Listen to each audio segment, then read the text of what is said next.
ওষুধ ড্রপ ব্যবহার করতে করতে ঠিক হয়ে যাবে। চোখের ভিতর লাল থাকতে পারে, একটু কাটা কাটা বাজতে পারে, পানিও পড়তে পারে, ভয় পাওয়ার কিছু নেই। এটা আস্তে আস্তে 1 মাসের মধ্যে ঠিক হয়ে যাবে। ঠিক আছে? অ্যালার্জি জাতীয় খাবারগুলো একটু বেঁচে খাবেন। ঠিক আছে? আর এই যে কালো চশমা, এটা পরেই ঘুমাবেন, রাতেও পরে থাকবে। ঠিক আছে?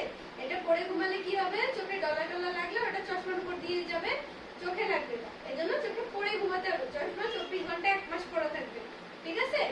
আর স্যাররা 3 বার দেখে অপারেশনের পরে, আজকে সকালে একবার চেক করে তারপরে পাঠাবে। আর 7 দিন পরে আবার আসবেন সোমবারে, পরের সপ্তাহে সোমবারে আসবেন।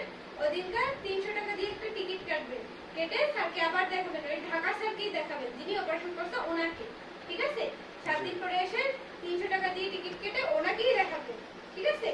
আবার 1 মাস পর যখন আসতে হবে বলে দেবে। সাথে আপনারাও যেসব ওষুধ টষুধ ব্যবহার করবেন, ওষুধ ড্রপ কাগজ সবকিছু নিয়ে আসবেন। ঠিক আছে? আর কোনো কারণ কিছু জানার আছে? ওষুধ কিনে নিয়ে যেতে হবে, সকাল পর্যন্ত আমাদের কাছে আসে, সকালে ডোজ দেওয়া হবে। আর পরে যেগুলো সেগুলো আপনাদের কিনে নিতে হবে, আপনাদের বুঝাই দেব। ওরে ভগবান, না ওষুধ এখানে ধরা